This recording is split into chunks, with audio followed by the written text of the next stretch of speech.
So imagine a massive European hospital, right? And it is suddenly completely unable to diagnose patients or manage its triage system. Just completely off Yeah, the... exactly. And why? Because some data center in Silicon Valley just quietly updated its times of service. Which sounds crazy, but it's really not. Right. Or, I mean, consider your local school district.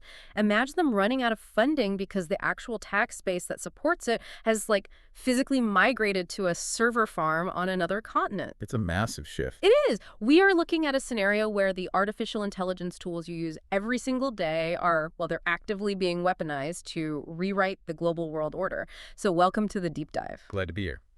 Our mission today is to really unpack a critical, fast-moving geopolitical crisis that's kind of just hiding right behind your everyday tech. We're pulling from a fascinating stack of sources, mostly centering on this really revealing broadcast from the Dutch news program Nieuwsuur. Yeah, and that NewsSir investigation is honestly a phenomenal foundation for this. Yeah. Because it gets past all that standard consumer hype we always hear. Right, the flashy stuff. Exactly. They actually brought together top tech researchers and, real Silicon Valley insiders to dissect the global AI race. And they specifically focused on Europe's incredibly precarious position in all of this. They treat AI not as like a fun consumer product, but as critical national infrastructure. Which completely shifts how we need to look at this, right? I mean, we're moving way past the era of just seeing AI as a fun way to generate quirky images or summarize long PDFs. Oh, absolutely. The sources basically lay out a scenario where falling behind in this specific technology threatens the fundamental economic pillars of the welfare state. So we're going to break down the actual mechanics of how an American monopoly on artificial intelligence could literally drain the wealth of other nations. And to really grasp the scale of that geopolitical threat, I mean, we had to look at the speed of the current development.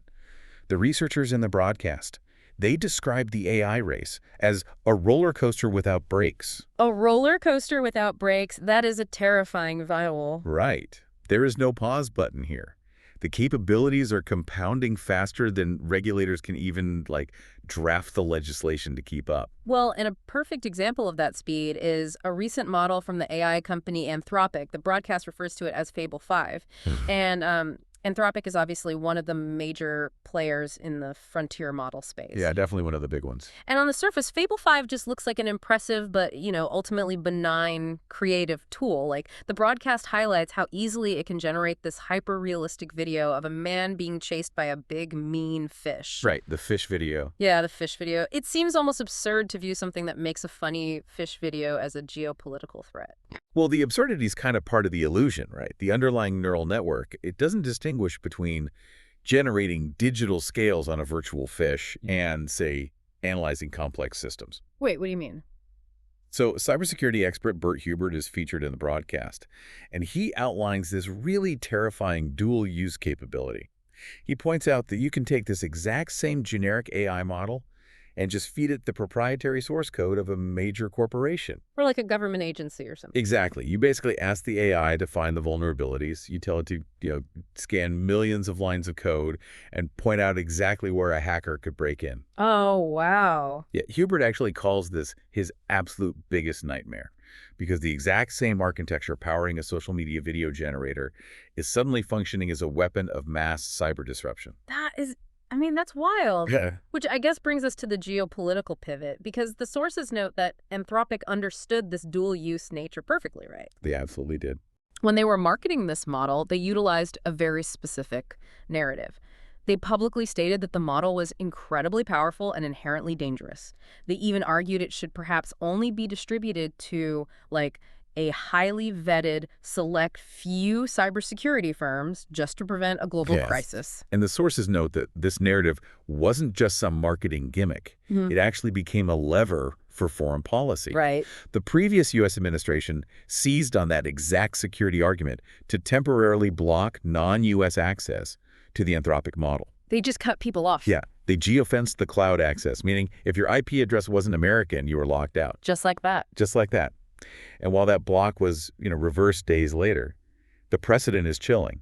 It proved that global access to cloud-based AI is essentially a switch, and it's a switch controlled by the United States. Okay, that realization that cloud-based AI is entirely conditional, That kind of shatters the assumption that this tech is just a global utility. I mean, Right. we treat AI like the internet itself, right? We just assume it will always be there. But the reality is much closer to a private, highly guarded vault. Exactly. It's not a public utility at all. It's like taking out a 30-year lease to house your entire corporate brain trust in a state-of-the-art office building, and then one morning the landlord decides you violated their new security policy and they just changed the locks. And you are instantly paralyzed. Right. You can't do anything. And this vulnerability, it isn't theoretical. The sources point to historical precedents where this exact leverage was used. Like when? Well, the International Criminal Court, and previously an Amsterdam bank, they found themselves suddenly cut off from American cloud services in the past, just due to shifting geopolitical friction. No, I hadn't thought about that. Yeah, so now map that onto a future where AI is integrated into the municipal grid, the banking sector, the logistics of the entire global supply chain. If that switch flips, everything stops. Pretty much. Let's actually explore the real severity of that switch getting flipped, because I was reading through the expert testimonies and the sources, and they are honestly sharply divided on what an American monopoly actually means for the average user or business in Europe. Yeah, it's a huge debate right now, and the divide centers entirely on the difference between daily operational use and what the industry calls frontier innovation. Okay, let's start with the operational side. Because AI researcher Deborah Naz, she makes a pretty compelling argument that we might actually be overreacting when it comes to daily tasks. How so? Her assessment is that if the United States decides to hoard the absolute most powerful, bleeding-edge models for themselves, the rest of the world will still be fine. Because the older models still work. Right. A mid-tier model is still perfectly capable of drafting a corporate memo or managing basic inventory or answering customer service queries. Well, see, Nas is looking at AI as a mature commodity there. But Mikkel Baker, who's a Dutch national working at Google's AI frontier division in Silicon Valley, he fundamentally rejects that premise. He doesn't buy the mid-tier argument. Not at all. He argues that fixating on chatbots and administrative tasks completely misses the point of the AI race. The stakes aren't about administrative efficiency. They are about the invisible engine of national innovation. Okay. I want to push back on that a little bit, just on behalf of everyone listening. If you and I are running a mid-sized European logistics firm, right, and we just need an AI to optimize our delivery routes, why does it matter if the underlying model is trained in California or Paris? As long as we can buy access to a tool that works, why do we need to reinvent the wheel? I get that. But it's because access to the frontier, meaning the absolute bleeding edge of computational capability, is what dictates a nation's ceiling across all critical sectors. Oh. Baker points out that the U.S. isn't just using these frontier models to write better emails. They're using them to accelerate pharmaceutical discovery, to design next-generation materials for aerospace, and to drastically enhance defense intelligence and drone development. Ah, I see. Which means if Europe is relying on models that are even, say, 6 to 12 months behind the American frontier, every single European industry is inherently operating at a structural disadvantage. Exactly. They're innovating at a slower speed by default. And that technological lag, it compounds rapidly. We are seeing evidence that European leadership is actually acutely aware of this dependency. I mean, the sources highlight that when access to that Anthropic model was temporarily thrown into question, UK Prime Minister Keir Starmer immediately got on the phone with the Americans. Yep, directly to the U.S. Like, a head of state doesn't make an emergency diplomatic call over a PDF summarizer. He recognized that being locked out of the frontier model equates to being locked out of the future economy. Right. And knowing that relying on the U.S. is this massive systemic risk, the obvious solution seems to be that Europe should just build its own frontier models. Just build it yourself. Right. But the new SIR investigation details how the European Union is hitting a physical and financial wall trying to do that. Because the true currency of this race is compute, computational power. Compute. Okay, break that down for us. Compute is the physical hardware reality of artificial intelligence. You cannot train a frontier model on a standard server farm. You need tens of thousands of highly specialized, incredibly scarce GPUs wired together in dedicated AI supercomputers. And the disparity in that physical infrastructure is just staggering. The sources note the United States currently houses over 5,000 data centers. Europe has roughly 2,000. Yeah, and a report from the European Parliament, cited in our sources, adds a really brutal caveat to that number. Which is? The vast majority of those European data centers are actually owned and operated by American tech giants anyway. Oh, man. So even the stuff in Europe isn't really European. Exactly. And the gap widens even further when you look specifically at the top-tier AI supercomputers. The United States controls approximately 75% of the global AI supercomputing capacity. 75%. Yeah, and Europe controls less than 5%. Wow. That isn't a gap you can close with a few government grants. It is a fundamental chasm in industrial capacity. And that lack of physical infrastructure leads directly to a massive brain drain, because the broadcast emphasizes that Europe actually produces brilliant AI research. They have top-tier universities, a thriving culture of scientific startups. But the moment those startups prove their concept and need serious capital to train a massive model, they hit a dead end. Because the European venture capital ecosystem simply cannot support the billions of dollars in upfront capital expenditure required to buy that compute. So the American investors step in. Always. The sources note that a third of European unicorns, the highly valued breakout tech companies, they end up leaving the continent. They relocate to the U.S. where the funding and the supercomputers actually exist. Mikkel Baker's own career path perfectly illustrates this, right? I mean, he's a European scientist who wants to work on the most advanced systems in the world, so he works in Silicon Valley. Yeah, he followed the compute.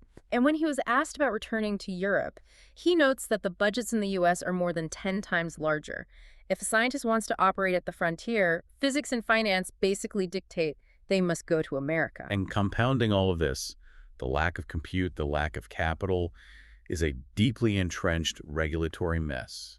The United States benefits massively from being a single unified market with one language and one overarching set of commercial rules. Whereas the sources describe the European market as, quote, syrupy and fragmented. You have 27 distinct countries, multiple languages, and highly varying interpretations of pretty strict data privacy rules. It's a nightmare for tech startups. It's like trying to play a high-stakes, fast-paced team sport, but every single player in the field is holding a completely different rule book, and the referee is speaking a different language. That's a great way to put it. And there was an attempt to fix this, actually.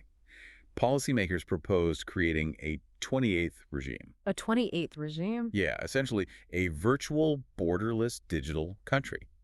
It would have a single, unified set of regulations that any EU tech company could operate under across the entire continent. That sounds like exactly what they need. But the sources confirm that this 28th regime is completely bogged down in national disagreements. Of course it is. The individual member states cannot agree on the regulatory framework.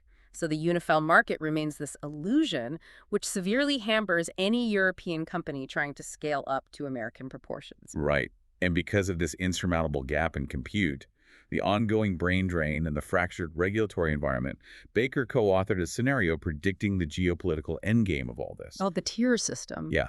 If the status quo holds, global access to AI will be rigidly divided into 3 geopolitical tiers. I really want to break these tiers down carefully because the enforcement mechanisms here are crucial. They are. So, Tier 1 gets unrestricted access to the absolute best, most capable frontier models.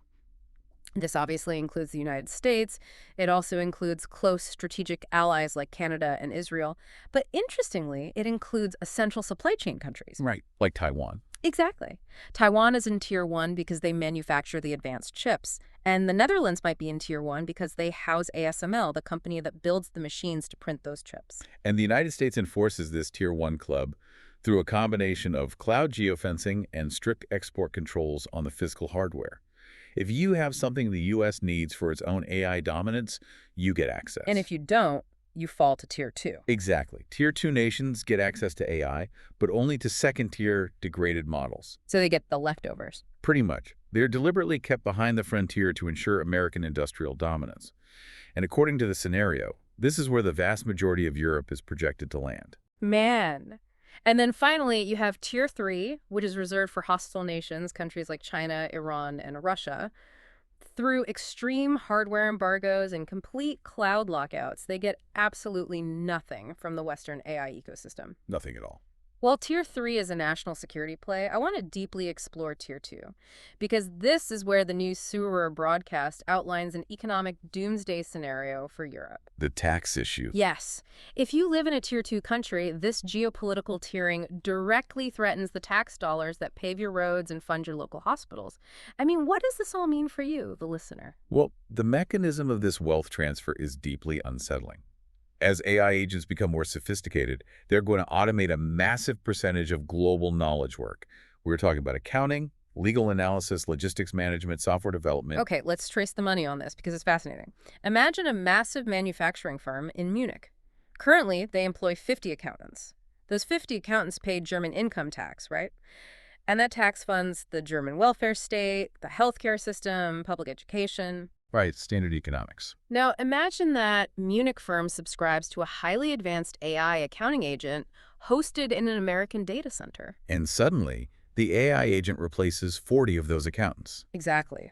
The human income tax base instantly evaporates. The German government just loses that critical revenue stream. And the Munich firm is still paying, a massive subscription fee to a tech giant in Virginia for the AI service.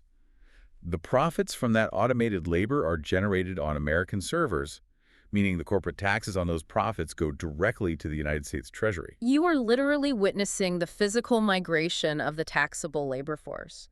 The wealth generated by European industry is systematically vacuumed into Silicon Valley server farms. It's wild to think about. It is. The sources explicitly highlight that without this income tax base, Europe's ability to fund its proud welfare states is severely crippled. The very foundation of European society, universal healthcare, subsidized education, public infrastructure, it begins to crumble if the economic engine of knowledge work resides overseas. And faced with that reality of their tax base evaporating, European leaders are desperately looking for leverage to avoid Tier 2 status. The broadcast details how Europe is currently leaning heavily on a single corporate entity, which you mentioned earlier, ASML. Right, the Dutch company. Yeah, ASML designs and builds extreme ultraviolet lithography machines. These are incredibly complex, multi-million-dollar machines that are required to manufacture the advanced chips that power AI data centers. Currently, if you want to build a frontier AI chip, you absolutely must buy an ASML machine. So the European strategy is to basically use ASML as a geopolitical shield. They can theoretically tell the United States, look, if you geofence our access to your frontier AI models, we will block ASML from selling you the machines required to build your next generation of supercomputers. It is a massive point of leverage. But as Baker notes in the sources, it is incredibly fragile. Why is it fragile? Because the enforcement of that threat is basically mutual assured disruption. Yeah. ASML relies heavily on imported parts, specifically specialized lasers from the United States, just to build their machines. Ah. So if ASML stops selling to the U.S. cuts off the lasers, and ASML can't build the machines for anyone. Exactly. Europe holds a critical link in the supply chain, but they do not control the entire chain. Leveraging ASML is a high-risk gamble that could collapse their own tech sector. Which means Europe ultimately just has to find a way to build its own tech ecosystem. The sources present two competing visions for how to achieve this. Debranas argues that Europe shouldn't try to beat Google or Anthropic at their own game. Right, it's too expensive. Yeah, building massive general-purpose frontier models requires too much compute. Instead, she points to the French company Mistral and their model, Le Chat. Yeah, Mistral's approach is interesting. They build highly efficient, smaller models, fine-tuned for very specific applications, like navigating complex healthcare data. Noss believes Europe can carve out dominance by focusing on hyper-specialized efficiency rather than brute force computational power. But Mikkel Becker completely disagrees with the specialized approach, right? He does.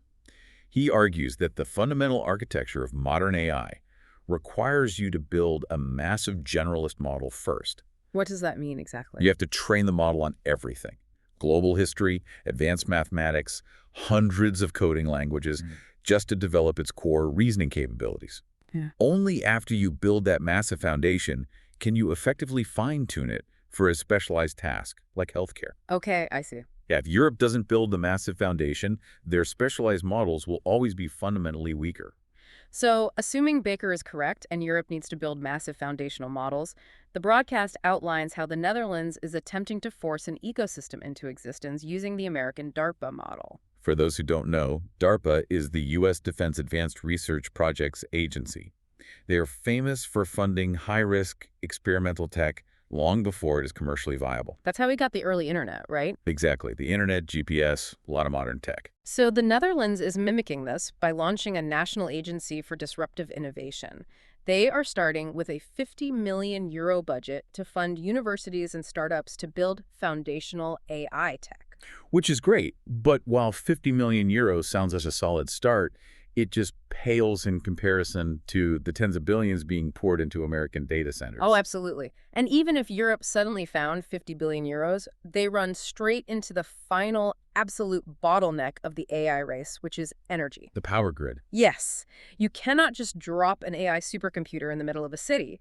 The electrical demands are mind-boggling. The experts and the sources suggest that Europe's only viable play is to strategically build new data centers in regions with massive, stable, and abundant electricity. They specifically point to the nuclear power in France or the hydropower in Norway. And this energy bottleneck brings us to a massive vulnerability in the American strategy. The United States is sprinting ahead, but they are physically redlining their own infrastructure to do it. The sources reveal that the U.S. electrical grid is completely overwhelmed by the energy demands of these new data centers. The grid simply cannot transmit enough power to keep the GPUs running. So to bypass this, tech companies are resorting to pretty extreme measures. Like what? They are physically installing massive gas turbines directly outside their data centers to generate their own localized power. Wait, they are building gas plants just for the data centers? Yeah. The environmental impact is staggering. They are burning natural gas on site just to keep the AI models training. That is awful. But beyond the environmental nightmare, the new Sura broadcast highlights a deeply concerning financial vulnerability too. There is a growing fear among analysts of a 2008-style financial crisis, but this time driven by the AI infrastructure boom. Okay, how does that work? The underlying debt structure of this boom is highly precarious. These massive data centers are being built at a frantic pace, and they are largely funded by complex private loans. The financial sector is treating these loans as safe, long-term infrastructure investments.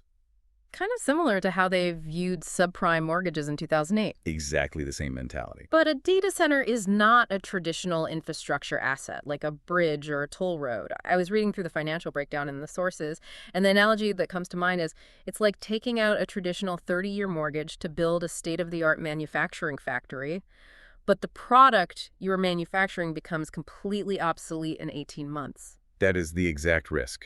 Because the physical building is just a metal shell, right? Yeah. The value is entirely in the highly specialized chips inside. Hmm. And AI hardware is evolving so rapidly that the chips powering a data center today might be practically worthless in 3 years. Just a pile of obsolete silicon. Pretty much. If the hardware becomes obsolete before the private loans are paid off, the data center loses its immense revenue-generating power. The companies default on the loans, the private credit market takes a massive hit, and the entire AI infrastructure bubble bursts. It reveals that moving at a breakneck, unregulated speed might actually be a massive systemic liability for the United States. It's a huge gamble. We have really dissected a massive paradigm shift today. The narrative of AI has shifted from a convenient digital assistant to the core engine of national power.